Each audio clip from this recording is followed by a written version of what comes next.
Okay, slowly we're getting on top of her.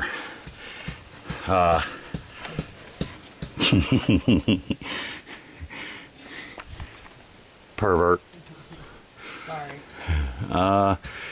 This fuel shutoff and fitting were like way the heck up in there, so I made an adapter piece. You can't exactly see it, but I made a little extendo jolt sting so it sticks it down there reasonable, and I got some good fuel line. As far as I'm concerned, this stuff, I don't like it. Save this crap for your fish tank.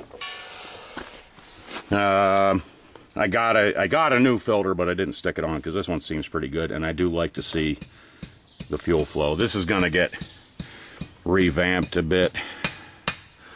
I kind of don't like that fuel line being so close to the exhaust, but I don't see what else to do with it. I managed to strip this bolt on my carburetor yesterday. It's still holding like by a whisker, but it's there. I was just thinking, oh, just jam a nut under. No, you're not. You're not doing that. There was 2 springs down here on my governor, both hooked to this same point.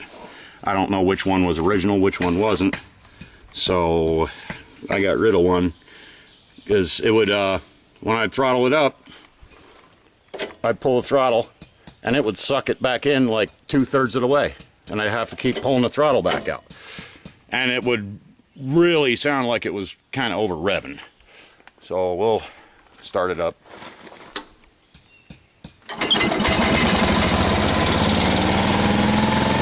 Now we'll see if it does the weird thing.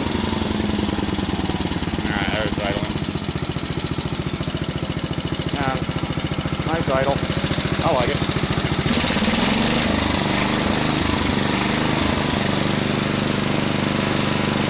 Little bit of a surge there, but I can live with that.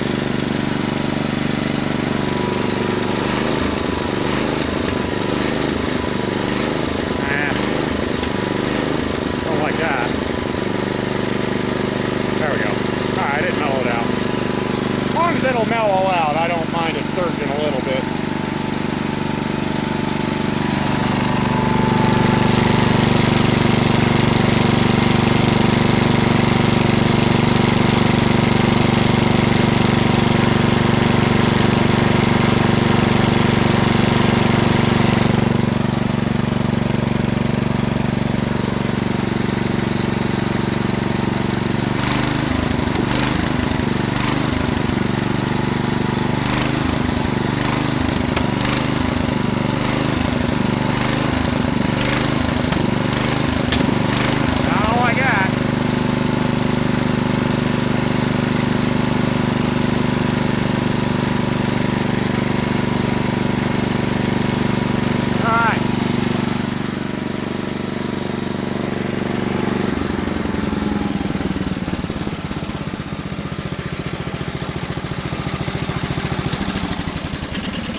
So, since I got this thing, it's never quite run right.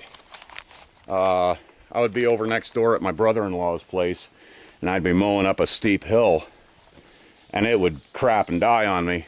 I'd have to coast down to the bottom of the hill, oftentimes blow into the gas tank to get it running again. I don't know if that did it or if it was just a matter of sitting for a sec. But then I could usually make it up the hill. I don't know, la-di-da. Had the carburetor apart once or twice. Or no. Just this year when I broke it out of hibernation, it did that and it would not friggin' restart for nothing. So I had the carburetor, I tore the carburetor down finally. I was actually a little scared of this carburetor just because it's friggin' weird. Weird friggin' updraft thing. I remember Zippo's trick, well, his tip. Underneath of that sucker, there's a jet up in there. And it's a long jet, and you get that out before you take this body of the carburetor off, before you take the air horn off the top of the carburetor. Otherwise you're going to screw it up. Got the carburetor apart, found a cracked float. I thought, oh man, for sure, that's it. Well, yesterday I did the float and I did a new set of points, and that wasn't it. And at this point I had the carburetor apart twice at that point.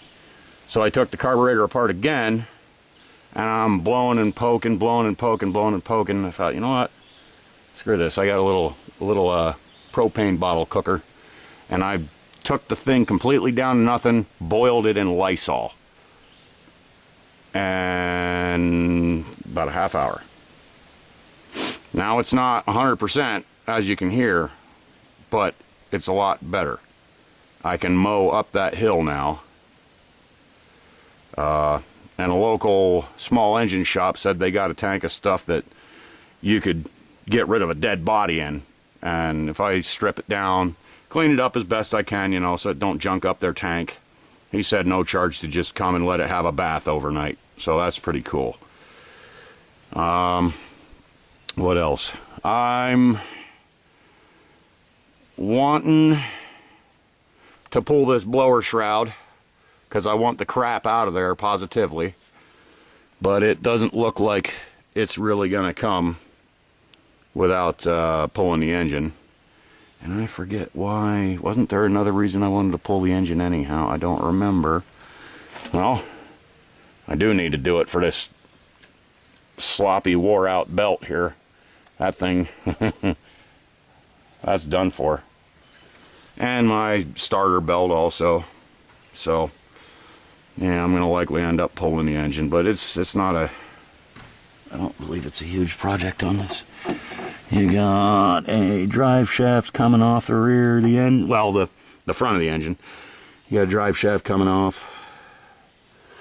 I wonder if that'd just kind of, no, probably not, but it is what it is.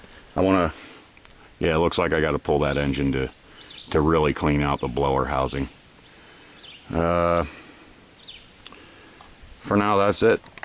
For a friggin', this tractor is 50 years old, and I mean, just looking at it, I don't know if this was commercial grade or regular consumer type of stuff, but you know, you look at even commercial grade stuff nowadays, and this hasn't beat, hands down. I mean, except maybe for some machines, but most of the stuff they call professional grade, this thing is just way tougher and way heavier.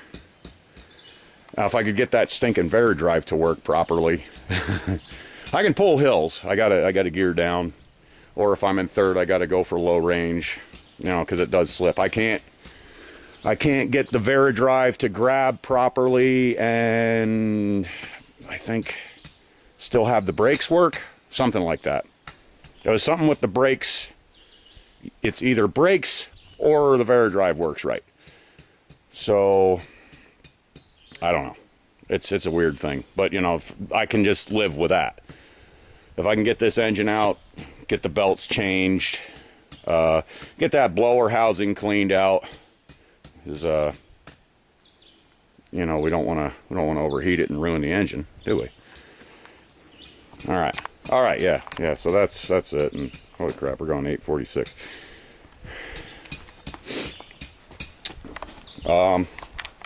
Heck, what's it been, like 2 years we had this thing?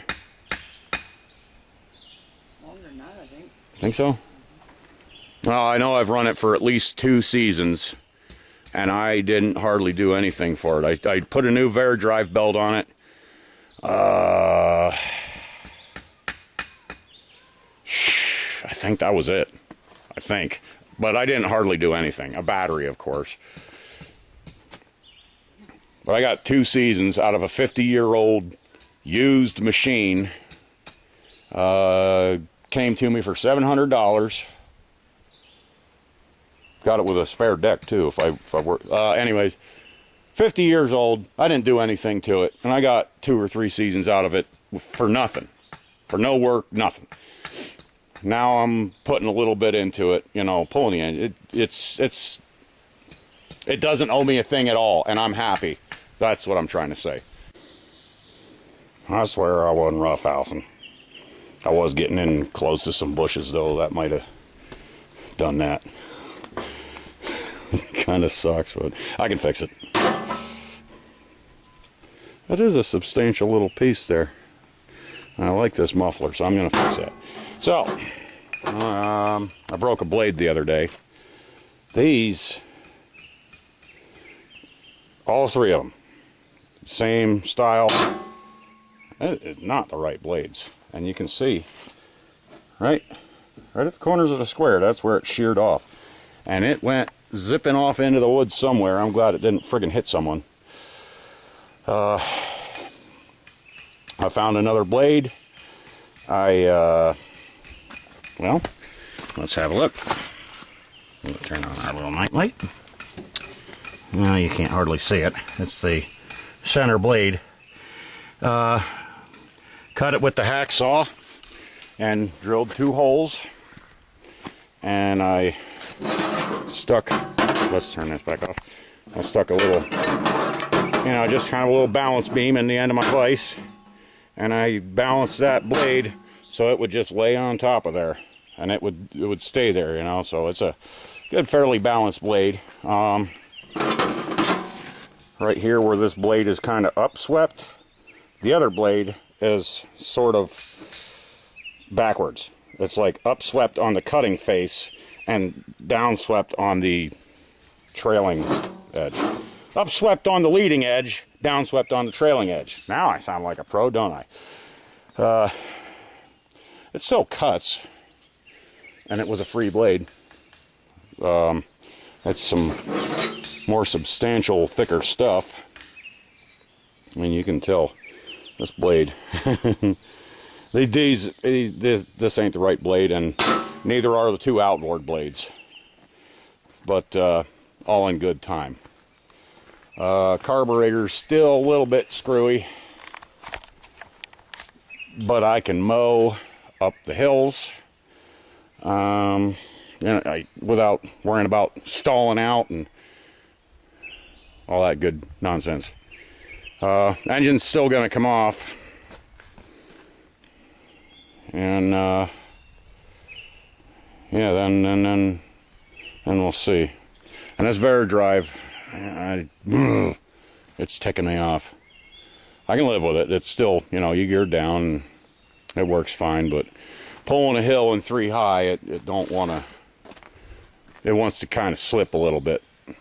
If you pull your lever down to low, it'll grab and no problem. Just 3 high, it has a little trouble, which you're not even using that mowing, and most of the time this thing's running, it's mowing, so it's not that big of a deal. If I got to live with that I ain't worried about that. It just kind of bugs me, I'd like to have it right as I can.